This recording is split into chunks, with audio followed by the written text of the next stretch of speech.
Welcome to online education of standard 12th. Subject: Organization of Commerce and Management. Session 2 of paper solution. Students, in this today's video, we are going to see the paper solution of section D and section E. In the previous video, we had seen the paper solution, the paper formatting of section A, B and C. Okay, so particularly the instructions are as we have discussed earlier only. That write section at the top in the capital letter, जैसे कि पहले के videos में discuss किया गया है कि जो सेक्शन का नाम है वो कैपिटल लेटर्स में ही लिखना है, 2 लाइनों के बीच। हर एक सेक्शन नए पेज से स्टार्ट करना है। Clear? There are internal options given in this section. जो इंटरनल ऑप्शंस हैं वो दिए गए हैं सेक्शन डी के अंदर। मतलब सेक्शन सी, डी और ई ये तीनों ऐसे सेक्शन हैं जिसके अंदर तुम लोगों को ऑप्शंस दिए गए हैं। क्लियर? तो अब देखो, जब सेक्शन डी से स्टार्ट करते हैं, सेक्शन डी जब लिखना स्टार्ट करते हैं तब पहले जैसे कि डिस्कस किया था अपन ने कि section at the top, then is what, margin तो हर एक पेपर में होगी ही होगी आपकी बनाई हुई। अब यहाँ पर आप देख सकते हो कि यहाँ पर मैंने कुछ और लाइंस वगैरह ड्रॉ नहीं की है। अब यहाँ पर लाइन वगैरह ड्रॉ नहीं करना, उसका मतलब क्या कि यहाँ पर देखो नंबर यानी क्वेश्चन नंबर लिखने के लिए मैंने मार्जिन ड्रॉ की है, ताकि जो इवैल्यूएटर है जब वो पेपर एसेस करेंगे तब यहाँ पर ये जो उसकी मेन मार्जिन है अपने सप्लीमेंट्री की, वहाँ पर वो मार्क्स लिख पाएंगे। क्लियर? तो अब देखो सेक्शन डी जो है उसका लिखने का तरीका, जो फॉर्मेट होता है सेक्शन डी लिखने का। अब ऐसे तो देखो काफ़ी सारे बच्चे क्या करते हैं कि पॉइंट टू पॉइंट लिखना वो लोग पसंद करते हैं। अब पॉइंट टू पॉइंट लिखना पसंद करते हैं, but the main thing is that presentation. ये जो फॉर्मेट है इसके मार्क्स मिलते नहीं हैं बट कटते ज़रूर हैं। ये चीज़ हमेशा आप ध्यान रखना, ठीक है? क्यों? क्योंकि अब देखो ये जो 3 मार्क्स वाला फॉर्मेटिंग है कि भाई किस तरीके से पेपर लिखना है, पेपर में आपको 3 मार्क्स के क्वेश्चन अटेंड करने हैं। अब देखो सेक्शन बी और सेक्शन सी जो है, सेक्शन बी एक्यूरेट वही पर्टिकुलर वर्ड्स होने चाहिए, तब जाके आपको कंप्लीट मार्क्स मिलेंगे। सेक्शन सी के अंदर पॉइंट टू पॉइंट आप लिखोगे, जितना पूछा है उतना, तो आपको मार्क्स मिलेंगे। ओके, बट यहाँ पर क्या आपको थोड़ा एक्स्ट्रा लिखना होगा। क्लियर? तब एक्स्ट्रा में क्या क्या लिखेंगे? एक्स्ट्रा में पहले आप जो टॉपिक दिया गया है उसका इंट्रोडक्शन लिखोगे। Introduction it means the overview of the particular topic. एक हल्का सा ओवरव्यू, ऐसा नहीं है कि बहुत सारा ऐसे टाइप मतलब लिखना है, उसको बहुत ज़्यादा इलेब्यूरेट वगैरह करना है, नहीं। क्लियर? तो अब यहाँ पर क्या देखो इंट्रोडक्शन लिखना है 2 to 3 लाइन्स का। ऐसा अब ये मैं यहाँ पर पर्टिकुलरली लाइन्स स्पेसिफाई नहीं कर पाऊँगा। अब लाइन्स किस लिए स्पेसिफाई नहीं कर पाऊँगा? क्योंकि हर एक टॉपिक का जो कंटेंट है वो अलग अलग है। जैसे 2 मार्क्स के आंसर्स में आप लोगों ने देखा था कि पर्टिकुलरली अब कैरेक्टरिस्टिक्स पूछे हैं, तो मैंने उसके अंदर एक हल्का सा उसका डेफिनेशन दिया था ब्रांडिंग का, और उसके बाद क्या है कि जो 2 कैरेक्टरिस्टिक्स है वो स्टेट की थी। क्लियर? अब पूछी थी सिर्फ 2 कैरेक्टरिस्टिक्स ही, बट देन टू क्या, पहले उसका डेफिनेशन लिखा, फिर बाद में 2 कैरेक्टरिस्टिक्स स्टेट की है, तो जिससे क्या अपने मार्क्स कटने के चांसेस कम होते हैं। क्लियर? तब देखो यहाँ पर हल्का सा इंट्रोडक्शन दिया, देन डेफिनेशन। किसी भी प्रोफेसर के, किसी भी एक्सपर्ट के आपको डेफिनेशन याद है पर्टिकुलर टॉपिक के रिगार्डिंग ही, आपको वही डेफिनेशन लिखनी है। क्लियर? तो यहाँ पर देखो जो मैंने डेफिनेशन ली है दैट इज़ ऑफ हेनरी फियोल, जिन्होंने अपने 14 प्रिंसिपल्स बताए हैं, मैनेजमेंट को बहुत अच्छी तरीके से समझा है, और उनके जो प्रिंसिपल्स है जनरल प्रिंसिपल्स अपन उनको फॉलो भी करते हैं। है ना। तो अब देखो इंट्रोडक्शन एंड डेफिनेशन, उसके बाद क्या, मैंने एक सिंपली एक चार्ट बनाया है। अब देखने में भी आप लोगों को ये लगता होगा कि नहीं हाँ पढ़ने जैसा है, मतलब प्रेजेंट किया गया है, क्लियर। तब जो ये चार्ट है ज़रूरी नहीं है कि आप ऐसा ही बनाओ, अलग अलग तरीके से बना सकते हो जैसी आपको हैबिट है। अब चार्ट बनाना कंपलसरी नहीं है, it is up to you. बनाना इसीलिए प्रिफर किया गया है क्योंकि ये पेपर के ये मार्क्स का जो है वो वेटेज इंक्रीज करता है, क्लियर। देन देखो जब आपका क्वेश्चन कंप्लीट हो जाएगा तब आप उसे क्या है कि लाइन वाइज एक एक लाइन छोड़ोगे। अब यहाँ पर पीछे देखो, यहाँ पर मैंने क्या पहले इंट्रोडक्शन लिखा, फिर डेफिनेशन लिखा, फिर ये चार्ट बनाया, देन अब उसके बाद पॉइंट्स को एक्सप्लेन करने हैं। ये नहीं देखना है मेरे 2 पेज का आंसर हो रहा है, मेरे 3 पेज का आंसर हो रहा है।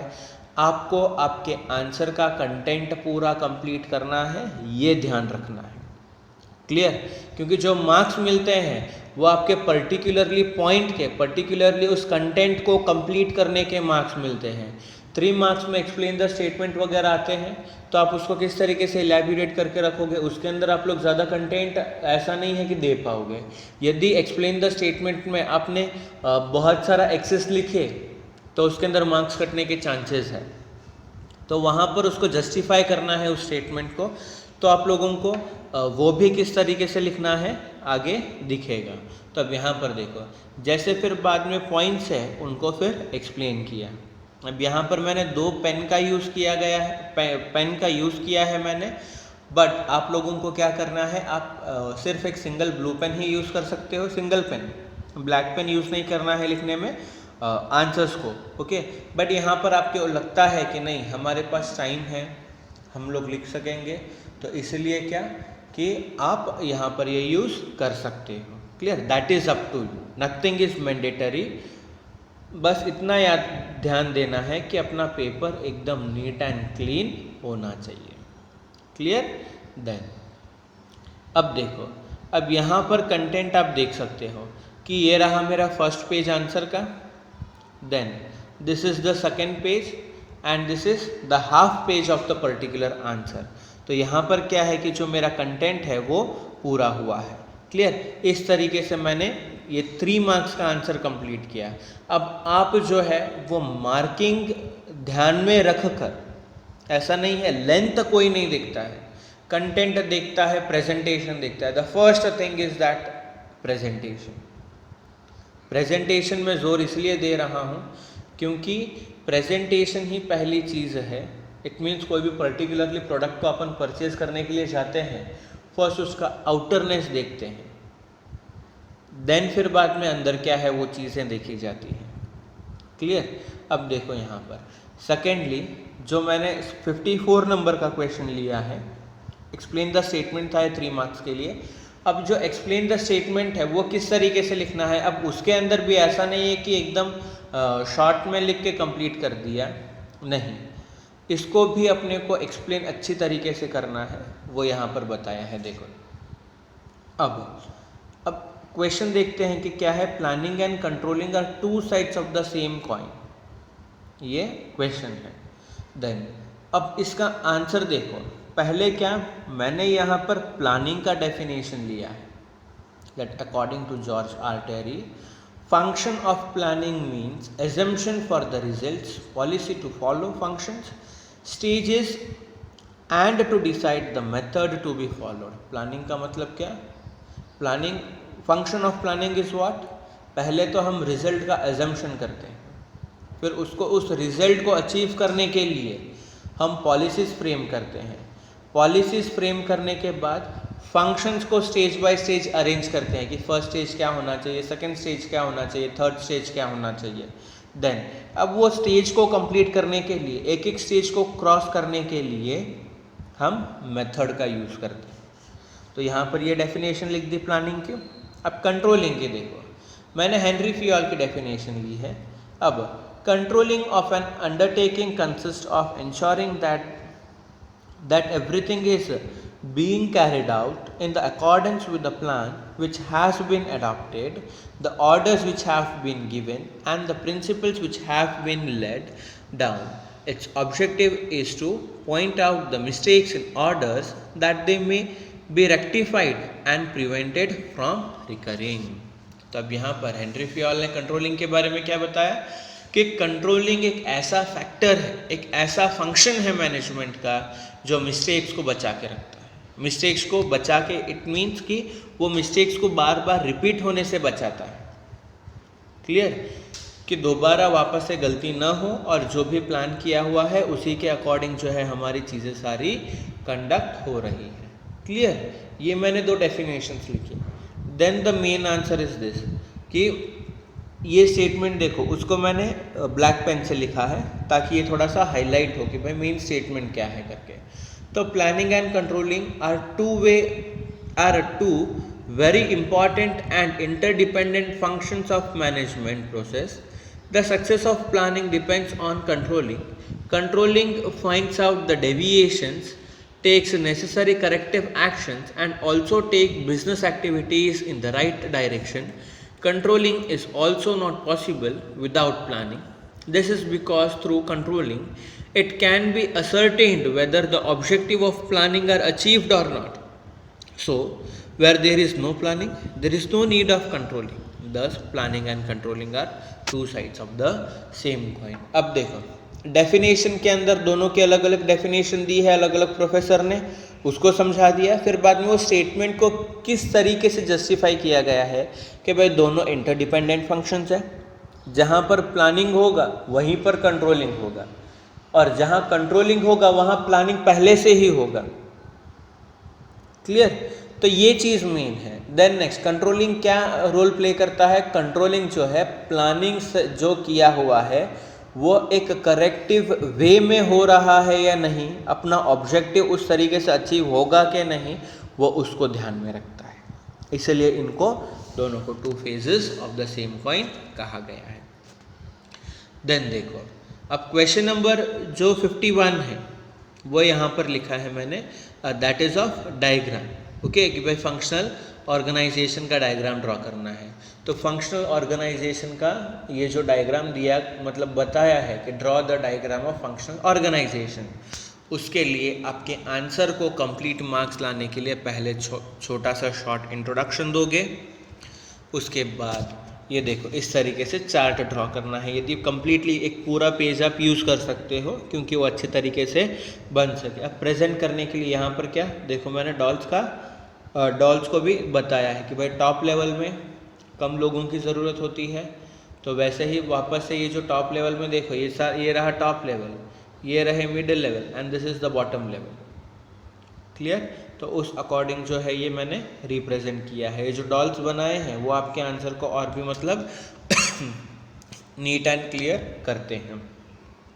ओके, देन देखते हैं सेक्शन ई। अब पॉइंट्स जो है that is the same thing as section D. अब यहाँ पर देखो, अब हेडिंग जो है वो टॉप में रखनी है, दैट इज सेक्शन का नाम। नया सेक्शन नए पेज से पूरा लिख लिया। अब यहाँ पर जो इंट्रोडक्शन है अपने को क्या है कि उसकी लेंथ जो है वो थोड़ी सी बढ़ानी पड़ेगी। क्लियर, उसको थोड़ा सा इलेबोरेट करके हमको एक्सप्लेन करना होगा। पहले इंट्रोडक्शन, देन डेफिनेशन, फिर उसके बाद जो चार्ट है वो। क्लियर, अब देखो इंट्रोडक्शन और डेफिनेशन मेरा ये कम्प्लीटली 1 पेज पे कंप्लीट हुआ है। देन नेक्स्ट थोड़ा सा चार्ट बनाया है, तो even that also covers my page. तो इससे क्या है कि एक नीट एंड क्लीन प्रेजेंटेशन के साथ आपके आंसर का लेंथ भी बढ़ रहा है एंड एक प्रॉपर जो कंटेंट होना चाहिए वो कंटेंट भी पूरा कंप्लीटली मिल रहा है। क्लियर, देन इसका इलैबोरेशन सारे पॉइंट्स का। क्लियर, अब देखो पेजेस की बात यहाँ पर नहीं करनी है क्योंकि यदि पेजेस की बात आप करोगे तो देखो कितने पेज में कंप्लीट हुआ, नियर अबाउट 4 पेजेस। चलो काउंट करते हैं। ओके, तो ये देखो ये रहा मेरा first page, this is the second page, third, fourth and ये 4.5 पेजेस न काउंट करके कंटेंट को कंप्लीट करना है, that is the main intention. अब यहाँ पर ये जो सेकेंड क्वेश्चन है दैट इज क्वेश्चन नंबर 62, ये डिफरेंस बिटवीन का है। अब डिफरेंस बिटवीन में अपन 5-5-6-6 पेजेस तो आंसर नहीं लिख सकते, इसीलिए बोल रहा हूँ पेजेस को न काउंट करके आपको आपका कंटेंट जो है उसको कंप्लीट लिखना है। अब पर्टिकुलरली कोई भी पॉइंट दिया गया है तो उसका कंटेंट होना बहुत ज़रूरी है, उस कंटेंट को कंप्लीट करना ज़रूरी है, उस आंसर को कंप्लीट करना है। क्लियर? तो जो कैरेक्टरिस्टिक्स पूछी थी तो मैंने सारे पॉइंट्स को क्या है कि अच्छे से इलैबोरेट करके लिखा हुआ है, तो जो कि आंसर का वेटेज बढ़ाता है और मुझे 5/5 मिलने के बहुत सारे चांसेस है फॉर ईच आंसर। देन जो डिफरेंस बिटवीन का है, अब इसके अंदर भी आपको इंट्रोडक्शन लिखना है। अब इंट्रोडक्शन नहीं लिखोगे तो क्या होगा और लिखेंगे तो क्या होगा? नहीं लिखोगे तो मार्क्स कटेंगे, और यहाँ पर यदि इंट्रोडक्शन लिखोगे तो ये आपके आंसर का ढाल बन के रहेगा। क्लियर? फिर बाद में देखो ये जो फॉर्मेट है डिफरेंस बिटवीन का, अब ये जो हेडिंग्स दिए गए हैं डिफरेंस बिटवीन के अंदर, तो आपको ये भी लिखने हैं और दोनों का जो डिफरेंस है उसे भी कंप्लीट करना है। Clear? Hope you have understood the each and every section, that how you all have to write your answers and manage your time, complete your paper. Best luck. Thank you. Have a great day.